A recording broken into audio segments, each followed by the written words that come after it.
The logic of chi-square. Now how does chi-square work? Chi-square cross-tabulates your two variables twice, and then it compares the two cross-tabulations. First, it cross-tabulates the characteristics in your sample in the way you would expect to find them if there was no relationship between the dependent and the independent variable whatsoever. Let's take your dataset and do that. This dataset consists of 22 observations, 10 females, 12 males.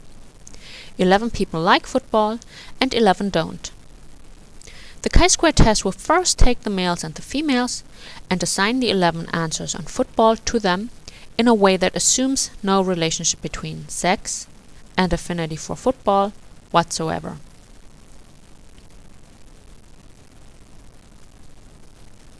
Let me show you what that table would look like if we got one.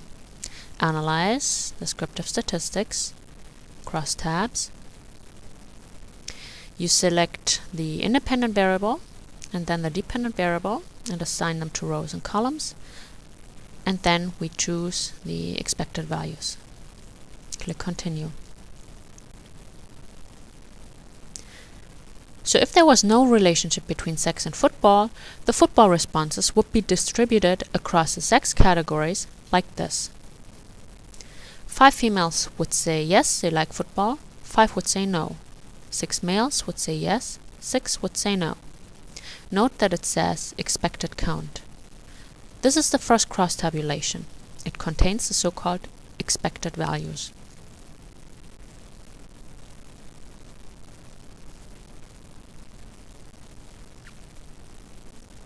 Let's now look at the second cross-tabulation. For the second cross-tabulation, chi-square uses the two variables as you actually obtained them from your survey research.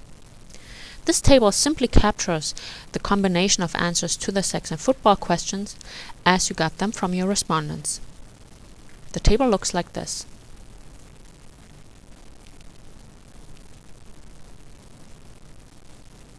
In the cells button, let's now select, instead of the expected, the observed values. Click Continue.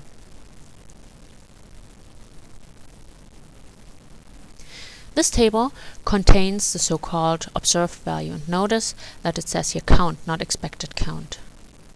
And notice also that the numbers differ from the other table.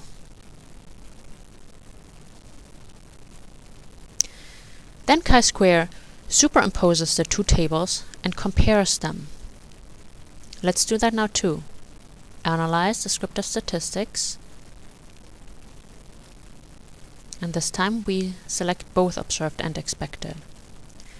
If the two tables are very different from one another, your chi-square statistic will be very large and significant, and you can reject the null hypothesis that the two sexes differ in their affinity for football. See here you can see both tables in one, and each cell contains both the count and the expected count. This is the logic of chi-square.